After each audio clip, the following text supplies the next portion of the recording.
Welcome back, everyone. Thanks for joining us for another episode of Athletes Unplugged. Today's guest is one of my good friends and former teammates, Brandon Wheaton. And what makes Brandon so unique to me is in high school, he was a dual sport athlete. So much so, he was drafted right out of high school to be a reliever for the New York Yankees. And then after a great career at Oklahoma State, he went on to be a first-round draft pick of the Cleveland Browns of the 2012 NFL Draft. So, Brandon, thanks for joining us, man. Thanks for being patient. I know it was rough starting this out, man, so I appreciate it. You got it, man. It's good to catch up. I haven't talked to you in a while, so I'm looking forward to it. Yeah, so I see that Masters situation behind you, and I know you just left Pebble Beach. You got to tell me, how'd you hit them, man? You know, my game has actually been pretty bad lately. And I went down there. No. I found it. I found it. I made some birdies. Okay. I don't know if it was the weather, the green grass, or what it was, man, but it was good. We went out and played Thursday through Sunday, played 4 rounds. Wow. The weather was never below 65 and never above 68. Got no wind. Wow. Had a couple cocktails. I think the cocktails made me feel better. So it was good to play well. And I've been struggling, but it's getting better.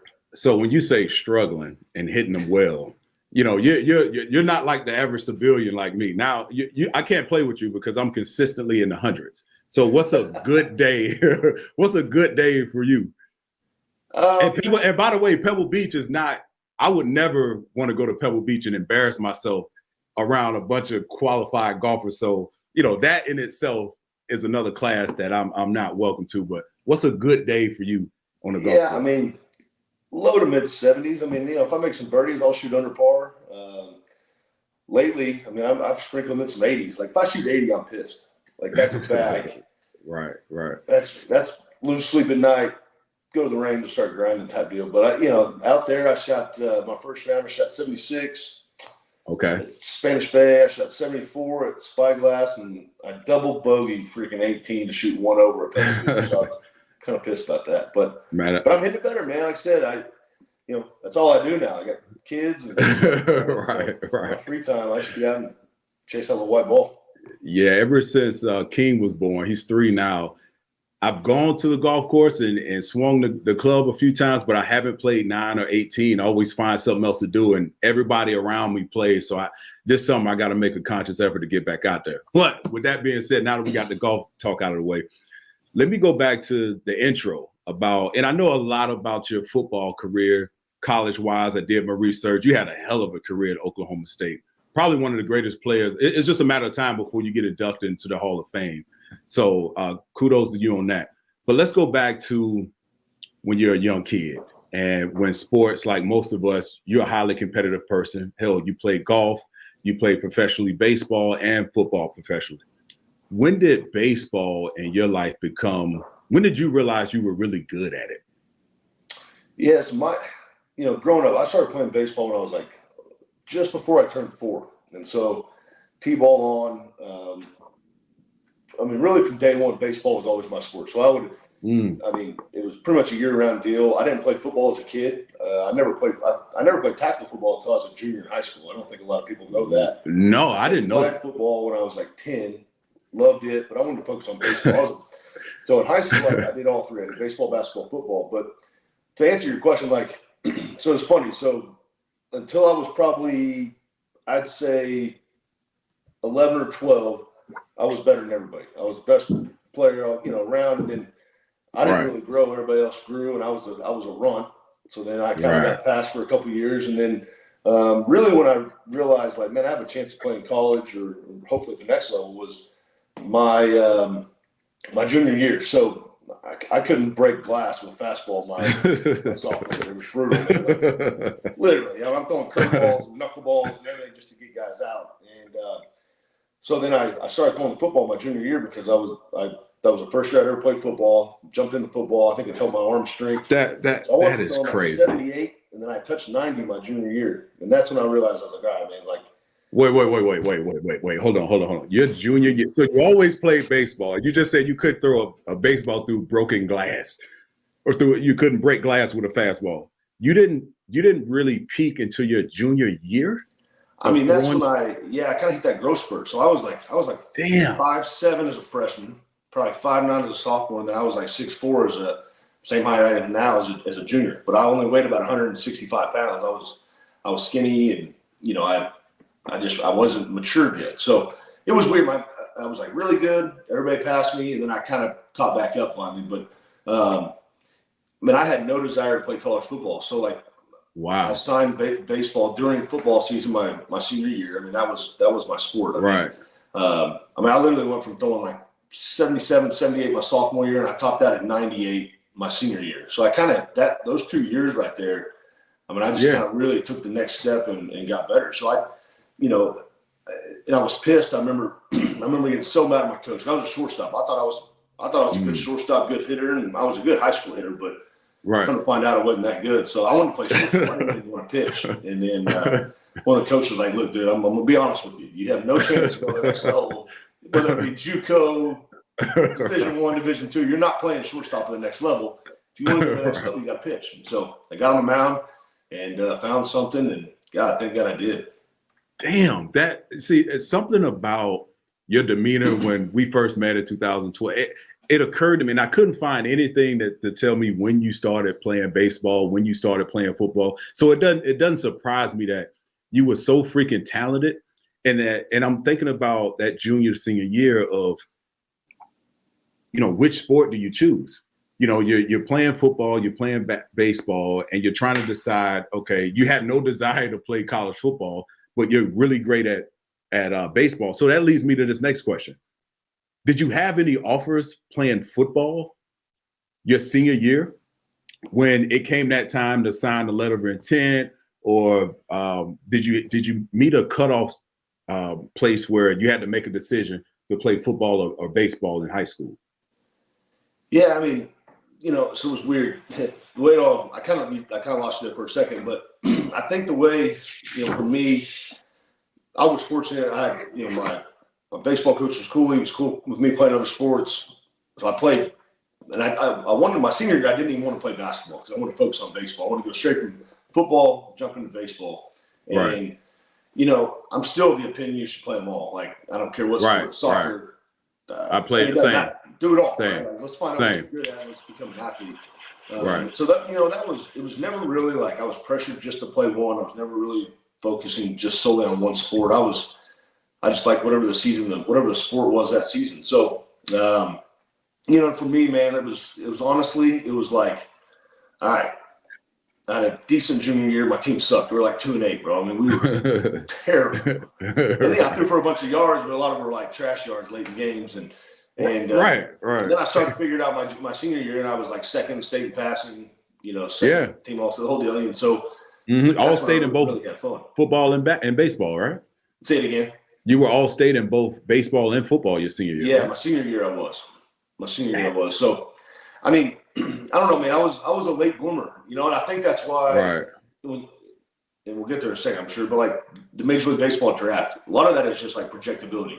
I'm 18 years old. I'm 6'4", 175. Right, you fit the bill. See me at 6'4", 225, and right.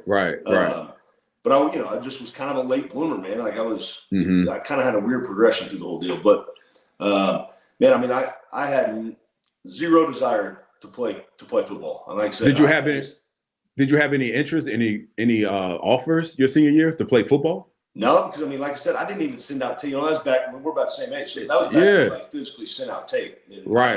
It wasn't no social media. I didn't send one tape to anybody.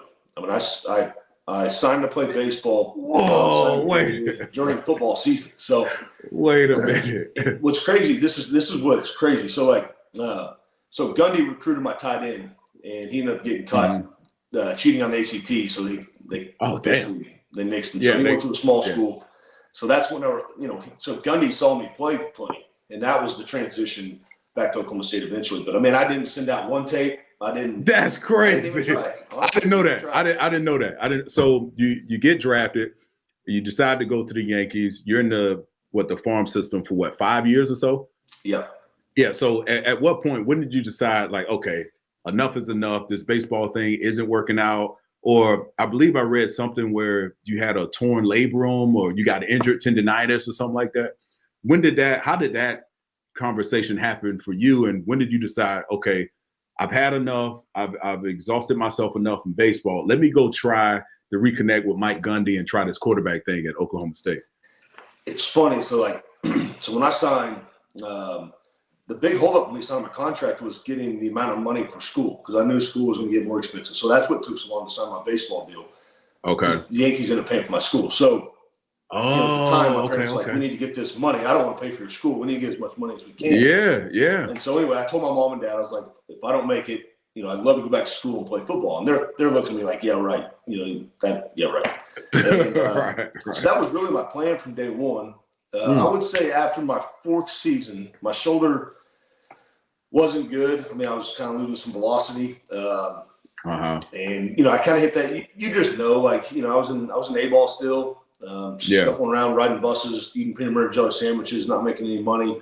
Yeah. And after my fourth year, I really wanted to shut it down and go back to school then. But I had some people taught me into it. They said, give it one more year. Let's see what happens. So I go, I play one more year. And that's the year I partially tore my labrum and tried to throw through it because I didn't want to have surgery, because I knew if I had surgery, then my chances to go back to school are screwed. So I was like, I can throw through it. So through it. And my senior year or my last year in baseball, there was another guy, he was our third baseman. He played quarterback at Dartmouth. And so he brought a football. We'd pregame, we'd run routes and throw the football. So that's really when I would say after my fourth year, but definitely during my fifth season, I was like, this is what I'm going to go do. Because, I mean, as we all know, I was old already. I was 23 when I went back to school. So it just kind of, I lucked out, man. I mean, I was just kind of in the right place at the right time and got lucky. So that's, I'm glad you brought that up in terms of like, you had a plan coming out of high school. Hey, listen, I want to sign for as much as I can to take care of my schooling, because that's a possibility. I'm glad you had that. You and your parents thought about that ahead of time. I mean, who wouldn't, right?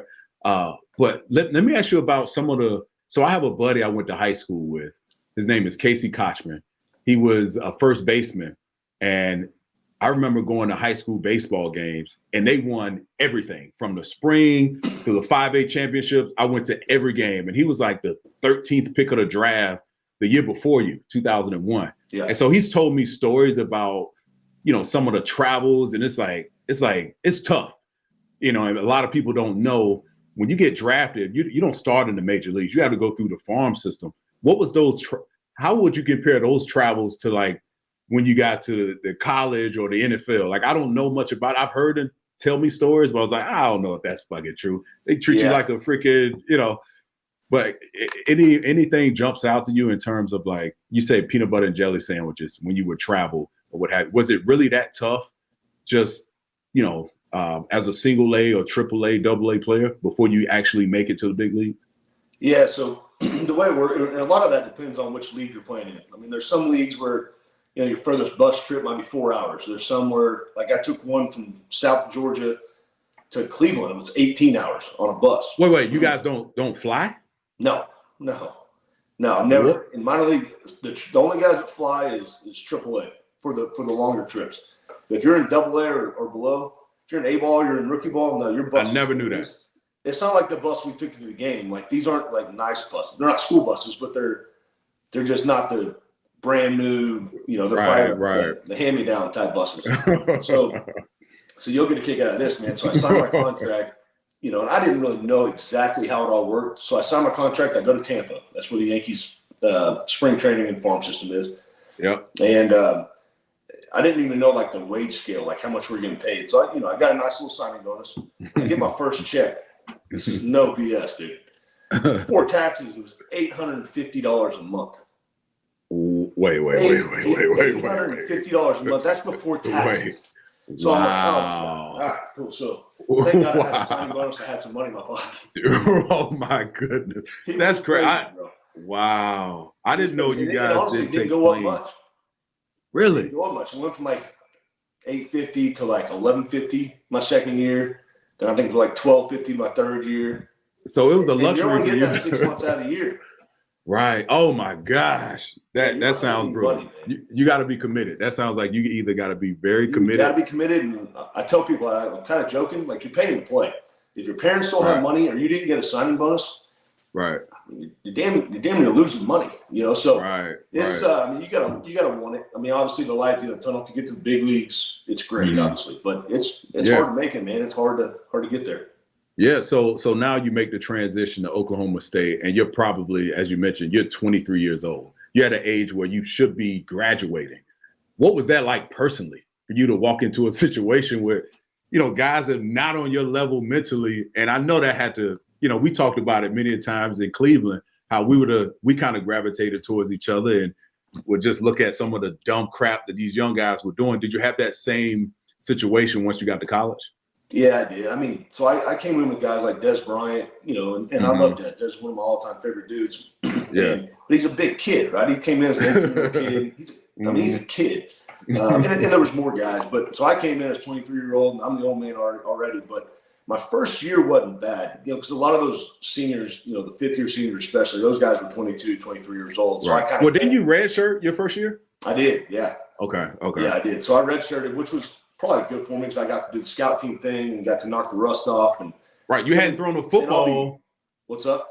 You hadn't thrown a football competitively since high school, right? Yeah, 2001. Yeah, that was a huge gap in between to just think you can come in and just sling it around. But go ahead, I'll let you finish. That's what I was going to say, man. Like I coached my brother; he was quarterback at our high school. I coached him, so I throw 7-on-7. But I'd taken 5 years off. I naturally know how to throw a football, but so I got to go in there and be on that scout team. And I mean, literally learn how to read defenses, understand understand formations, and understand all this stuff. And that stuff was, in high school, you don't learn a lot of that stuff, right? Like you don't pay attention to it. So no. So that was good. That redshirt year was huge for me. Wow. Kind of helped my development.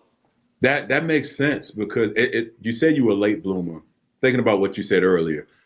You were a late bloomer, and I couldn't imagine playing linebacker, taking 5 years off, and you thought you studied in high school. That wasn't really studying tape or studying offenses, or in your case, studying defense. And now you're in a situation where you go from throwing a baseball, being away, growing up as a grown man, figuring out things with $850-something a month, and now being put in this position with a bunch of big kids. And now you have to learn how to read defenses. Dude, that to me will take you – that's not easy to do. Quarterback is the hardest position to play on the field. And when you got your chance to start, I looked at the records, man. Mike Gundy was your coach at the time. You shattered and obliterated some of his records that were standing. Most yards passing in the season, most completions in the season, and so on and so forth. How were you able to do it so fast and adjust to it? Man, I think for me, again, that first year was big for me. Just going out, in scout team, if you throw a pick, no big deal, right? Like I'm going to force balls into windows. I'm going to try to take some shots that maybe I wouldn't in a normal game. So you kind of learn through a little error, I guess. But, I think that first year was big. And I'll be honest, being candid, I feel like I got jerked around, especially my third year. So we had starters. We had Bobby Reed was a starter, and then Zach Robinson became the starter. So I knew I wasn't going to be the guy my first 3 years. Right. I finally got an opportunity in my redshirt sophomore year, but I was still the third string guy. Like I wasn't even the backup. Really? I was clearly better than the backup. The other guy, I like Alex Cape, but whether it was spring game or whatever, I felt like I was a better player. But I mean this, and looking back at it, I took advantage of every rep. And I think that's what, I didn't get many. So like when I did get reps, I was like, man, look, this is all you're going to get. Like I get a chance to go play in a spring game. Like I'm going to let it rip. I'm going to let it fly. And this is the only chance I'm going to really get. So knock on wood, fortunately, man, I was very lucky to play well in those situations.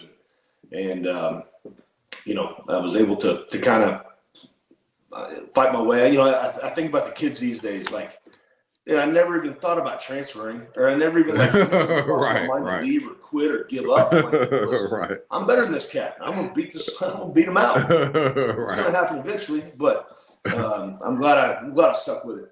Yeah, and it goes to, you had already gone through what most of those young kids hadn't even experienced. You experienced life at a different level, so it was a different meaning for you. Now, let me ask you this: were you on scholarship, or were you still paying for school during this time? So the first 2 years the Yankees paid for, so I was a walk-on. And then the third year, so my redshirt sophomore year, they put me on scholarship. So it was nice. So I was on scholarship, getting scholarship checks or paying for my room. Plus, I was double dipping. So I was able to put that scholarship check that the Yankees were giving me basically in my pocket. So right. It was a hell of a deal, really. It worked out pretty good. I mean, you're being very modest, but like I looked at the records. Your 2011 season, your senior season, you threw for a gazillion yards, a gazillion touchdowns. You and Justin Blackmon was just, I remember watching those games, man. I was like, you guys, I was obviously a college football fan at the time. I was in the NFL, but I remember watching those games, and you guys played the Fiesta Bowl. You guys were 11-1 that year. You guys we ended up 12-1, yeah. Well, 12-1. You guys ended up playing a stacked Stanford team with Andrew Luck. And you guys, if my memory serves me correct, you guys won that game in overtime. We did, yeah. Is that right? That's right. So just the way you started, I could see how a GM would fall in love and just get enamored with. I take this saying from Ryan Clark from ESPN. It's called this arm arrogance, because you had your arm strength was like, it was different. It was different than most quarterbacks. So I can see how a team like the Browns, they had a chance to go grab you. They did. So let's transition to the Browns. And who was the coach? Man, we've had so many coaches there. Pat Shermer. Pat Shermer was your coach, and your OC was Brad Childress. So what was that like for a guy who was basically learning on the fly to read defenses, to learn how to play the quarterback position? Do you feel like, what was that like for you stepping into that environment? Because if anyone hadn't been in Cleveland's a different animal. They look for a guy to play your position, someone to come in and save the franchise. Right. And that's not the case, because you have so many, how the game is played. A quarterback and nothing around him, nothing to protect him, a defense that's not even mediocre. That's a tough situation for anyone to walk in. How did you handle it? Yeah, I mean, I thought I handled it as well as I could. And thank God you were there. Sometimes we were able to talk. Yeah, you helped me out a lot, so I do appreciate that. But man, honestly, I went in, highly touted junior and senior season. Was fortunate enough to be a first-round pick. I knew what I was kind of walking into, but I didn't know how bad it had been. No one does. It was bad, man. Like, yeah, I mean, it was tough. So, and I probably didn't know enough of the history. I knew they had been through a bunch of quarterbacks, but I didn't know they'd been through the amount of quarterbacks they'd been through. So, honestly, I mean, that first year, no matter who you play for, where you're at, that first year is just a whirlwind anyway. I mean, you don't get any time off, and you go right in the season. I mean, it's a grind. But just on the field, I had games where I played well, and I had games where I didn't play well. Games we had no chance to win because I didn't play well enough for us to win. Dude, we have many other problems. Was I put in position to be completely successful? I don't know that what we did offensively really fit my skill set. Now I think I can say that. At the time, I couldn't say it, but I think that my rookie year, I think I was under center more than any quarterback in the league. And I'm coming from the air raid shotgun system. Right. I would tell those guys. I'd tell Coach Whipple, I'd be like, man, let's have a series, or let's take one out of a TV timeout. Let's come out and go no huddle, like 2 minutes. Right. Go. And so we didn't really do that until we got down, and then it's like you had no choice. So it was frustrating, man. I had a lot of people in my ear. We had Mike Holmgren. He's a president. He's a office play caller. Right. Brad Childress, you got Pat Shermer, you got Mark Whipple. I mean, everybody's telling you so many different things, man. It became a little bit overwhelming. I feel like I didn't handle the pressure. Now, I mean, like I said, at the time, I'll never admit it, but there was a lot of pressure there, man. And like, I just, trust me, I know. Trust me, I get it, man. because it was hard. We spent a lot of time at the wine bar, just like talking through, just having a shoulder to talk to. Trust me, I had done it my entire career, and people don't understand. You just mentioned 3 guys. Those are really 3 big egos, and guys who are credentialed to be in those positions, but they're all giving you different. I couldn't imagine being in a situation like that. One guy's telling you one thing, another guy's telling you another, but no one's doing anything to help you and translate what you did in college so well to the pro game. So trust me, and it goes to show, like, now you have new style coaches. When I look at guys like the head coach for Sean McVay, over in the Rams, the way he carried Jared Goff, and I'm not saying you were needed to be carried because you had the arm strength, that arm arrogance to make every throw on the field. But I feel like a lot of coaches back then when we were coming up was so just arrogant about running their system and not adapting to, what the college game is giving you. And, obviously you have success in the college. Do you notice that? I know you did some broadcasting. You covered your alma mater, Oklahoma State University. Have you seen, obviously you follow college football, have you seen a lot of that translate over to the college game and to the NFL game in terms of, how the game is played on the collegiate level? For me, So I've noticed it, big time. You get guys like Patrick Mahomes and Lamar Jackson, these dudes. I mean, the quarterback position, it's changing. I mean, you don't see a ton of Tom Brady's in college football nowadays. I mean, Mac Jones maybe that style, but the game's changing. So I got a chance. I called 4 Big 12 games and 6 American Conference games, and pretty much every quarterback I watched had some type of dual threat ability. Right? And some of the coaches did a good job of adapting a system around them, and some you can tell, like you were just saying, are so stuck in their ways, they're going to run their system come hell or high water. And to me, those coaches that try to do that, eventually going to get weeded out, because again, the quarterback position is changing. Guys are more athletic. A lot of them have big arms. They can run. And I think that's the type of player they're changing. But I think that's coming to the NFL. I mean, everybody's looking for that next Patrick Mahomes. Everybody's looking for the next Lamar Jackson. Everybody's looking for the next Josh Allen. Yeah, Josh Allen. Dude's a big guy who can run. I mean, it's an evolving deal. In Cleveland, a perfect example. I was going to say this. Perfect example is like I went from a no huddle, all signals to the West Coast, and you've heard some of those play calls. Like, we had a burst of timeouts. And I can't get the play call. It's crazy. So I think teams like and as I played, my 6th, 7th year in the league, teams started to figure that like, look, let's condense it. Let's not make it. You don't have to say a paragraph through and get one play call. So it's evolving, man. Like the game's changing every year, and it's such a copycat league. I mean, that honestly better than anybody. It's everybody's gonna go back and look what everybody did this year, and they're gonna implement that next year. And that's the way the league and the game is. So I mean, Cleveland was tough. I mean, even when North Turner came in, still had to turn around with a completely different system. I mean, it was just there was no continuity. I mean, hell, they sold the team my rookie year. I remember. You got a new. I mean, it's just you have no chance to win when you do that. And that's, I hate it for the city of Cleveland because it's a good football town. Right. So the fact that I'll say this one point before I move on to the next. I feel like a lot of these coaches forgot because you have a Mike Holmgren, you have a Pat Sherman, you have a Brad Childress, and even North Turner. They forgot the fact that you took 5 years off. Right. You weren't just in this football world where you and I know if we open a playbook and we call a play, it's English. It's the English, we're speaking English, but it sounds like a completely different language to the average person on the street. So that shit takes time.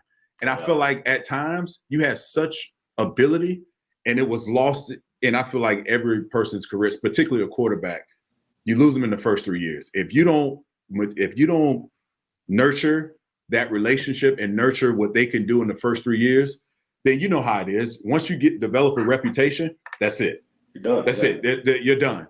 And I feel like, I don't know if I've ever told you this, but I always feel like you got a bad end of the deal because, even I wasn't at the time, I didn't fully grasp the fact that you had spent so much time off. You were new to this game. You were new to reading defenses. So that takes time. Yeah, and then you have guys like myself and other guys who, this is our job. We disguise what we're doing. We're lying to you pre-snap. So that shit takes time. And the other point I was going to make is, do you think, let me ask you this straight up. Do you think things would have gone differently for you? I mean, hell, you had a great career. You played 7 seasons, right? Yeah. Seven seasons in the National Football League. So you played, you were with Houston, you were with Cleveland. I remember you were with Dallas. You beat us. I think you guys beat us when you were with Houston. Houston, yeah. Oh, I was so pissed. They had me get up. You know how it goes. Like if you played against a guy, play with a guy, they had me stand up in front of the defense and try to pick out your weaknesses. I'm like, well, fuck. we have to get after the quarterback. We have to get after. He can run. He has escapability, the whole deal. And it was like it wasn't my first time doing it, but I was like, nah, that's not my deal, man. I can't. I don't know. I remember walking out of scrimmage, man. I had a shitty grin on my face. I was looking across. It was different. I hadn't played it. I hadn't seen it since we were in Cleveland. But that was fun times, man. That's some of the things I do miss is just that that camaraderie between guys in the locker room and what have you. So what do you miss most about not being in the locker room now that you're fresh, newly retired? And I'll be honest. I mean, that and game day are really the only thing I miss. Is walking that locker room with your guys and sitting around before practice, after practice, shooting the bull, and just you try to put it into words. You try to explain to people that have never been in that environment. Right. Man, it's hard. It's just right. I mean, it's a fraternity, man. Like there's different guys from all different walks of life that have never, everybody's coming from different places, and you learn so much about different people, and you appreciate so many things about different people, and it's a very unique place. That, man, it's you won't find anything else like it. And I miss the locker room. I miss game day. Yeah, I don't miss all the other shit, man. I don't miss. No, me neither. I miss the paycheck. Paycheck was nice. Absolutely. Right, but man, it's just I try to. I think that's why I play so much golf. Just that camaraderie, being out there drinking with my buddies, gambling, having fun. You try to make it work. There's nothing like being in a locker room, man. It's just nothing like it. It's a fraternity that it's just very hard to explain. Right, and you and I understand exactly what you mean, because one part of the locker room could be a comedy show. The others think they're rappers. The others are philosophers. It's just a collection, hodgepodge of just different personalities that, it teaches you to accept everyone, because you're all going through the same battles and the same struggles, and you all have one common goal. So I do miss that. But I've turned my attention towards snowboarding. The minute I was done, I was on the slopes. I don't know if you've ever snowboarded or skied or anything like that, but it is challenging. The first time I ever did it, it's embarrassing, but I ended up bruising my freaking tailbone, and it was like a wasted trip. I spent all that money to be out there, and I could only be on the board for one day, but it's something I've gotten better with over the years. But you're right, man. It's hard to duplicate. That's probably why I try to get out as much as I can. Right. But do you keep in touch with any of your guys from Cleveland at all, besides us communicating right now? You ever? I'm trying to think. Like any coaches you keep up with, or? Yeah, I'm trying to think. I mean, I'll text with Seneca Wallace every once in a while. Me and Seneca will send. Oh yeah.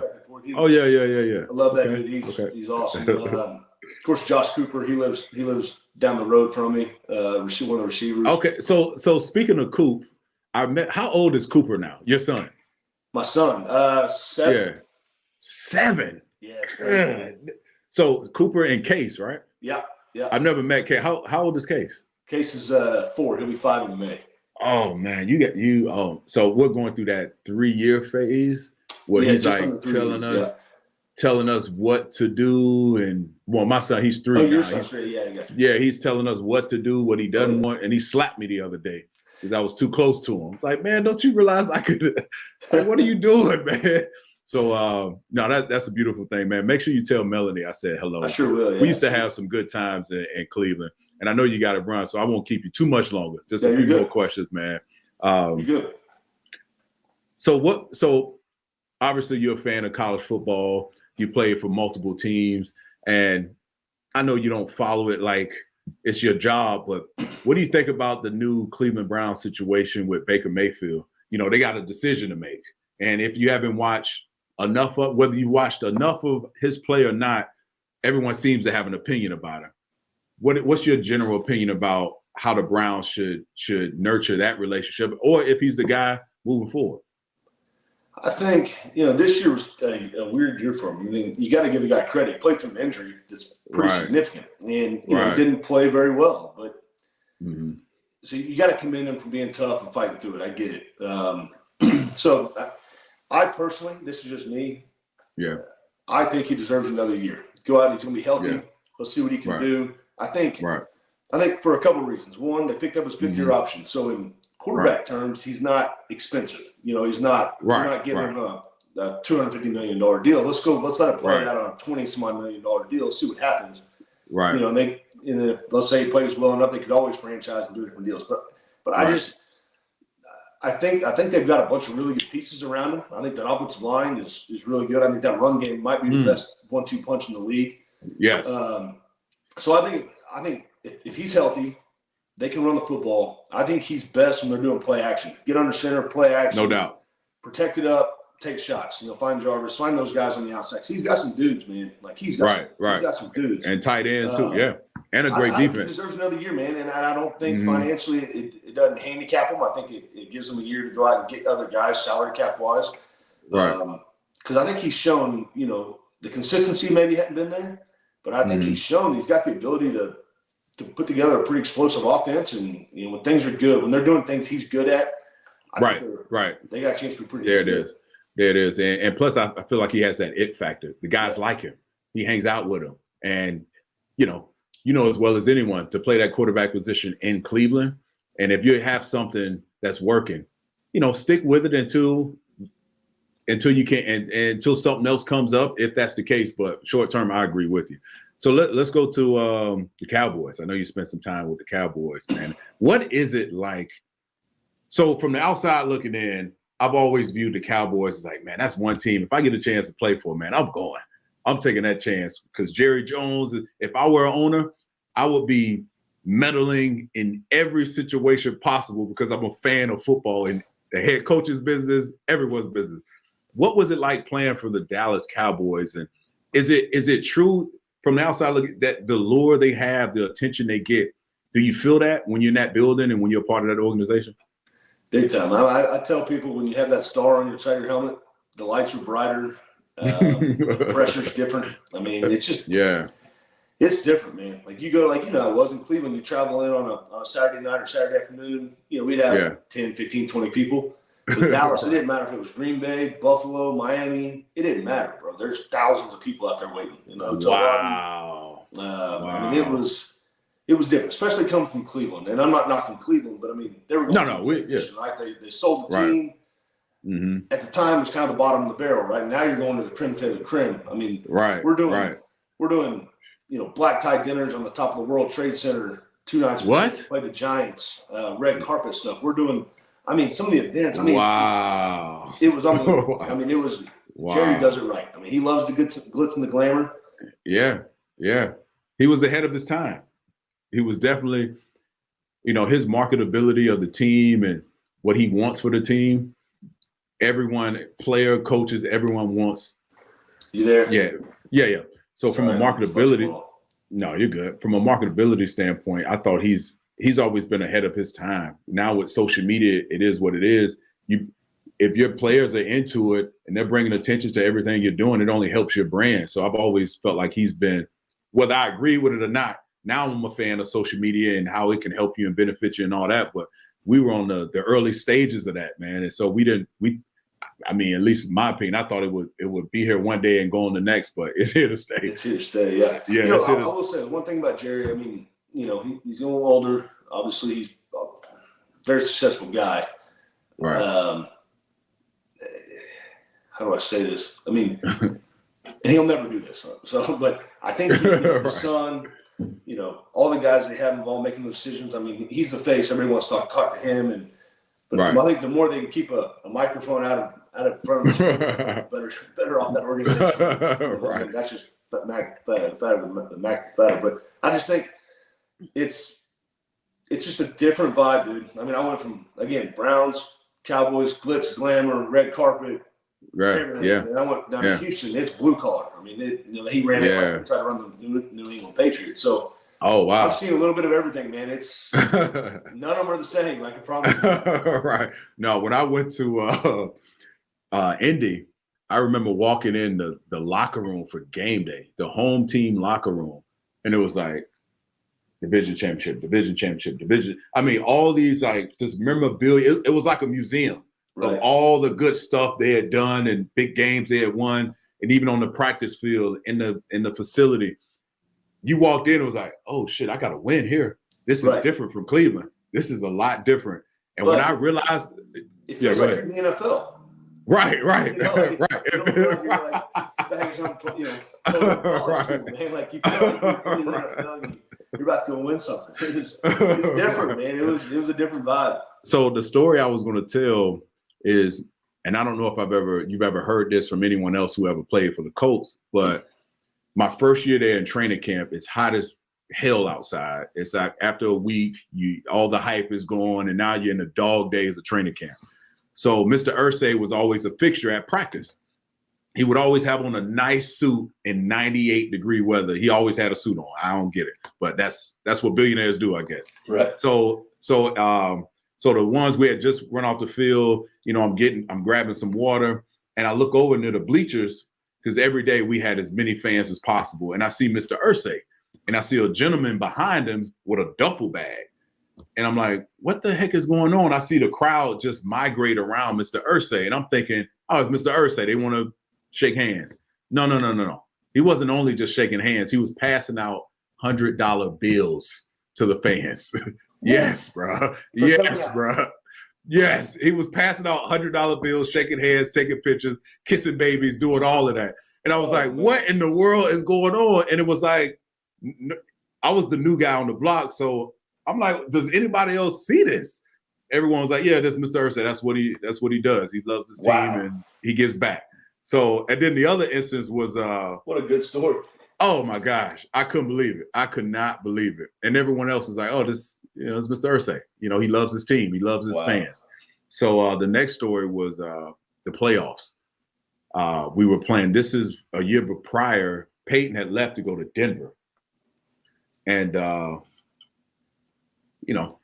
leading up to that week, he walked in the meeting room and we left the meeting room, Brandon, thinking if we don't win this game, everyone will be fired, including the head coach. I'll say that. And we went out and played our ass off and won that game. And I tell you what, bro, I've never felt like my job was on the line more so than going into that game because of the words of Mr. Irsay. It was motivating, but we left thinking, we got to win this fucking game. We got to win this game. We got to win this game. That's crazy. That's cool. But Brandon, man, I want to get you out of here, man. I know you got your little ones to tend to. Tell Melanie we said hello. We love you guys, and I thank you for taking the time to do this with me. It was great catching up, and we gotta catch up outside of this, man. And if one other story. So we were in Aspen recently, and we met a couple that knew friends of your family. Okay. Like we took a picture. They're from Oklahoma, so I figured they didn't know you per se, but it just literally popped in my mind. But anyway, I saw a picture of that Aspen trip. It looked legit. Oh my goodness. I love Aspen. I did some things I normally would never do, taking my shirt off and popping champagne. It was a mess, but it was fun. It was fun. But now, Brandon, thank you, man, for doing this. I appreciate it, man, and good luck with whatever else you got going on, and keep hitting them straight, brother. I appreciate it. Man. Thanks for having me on. Good catching up with you. Absolutely.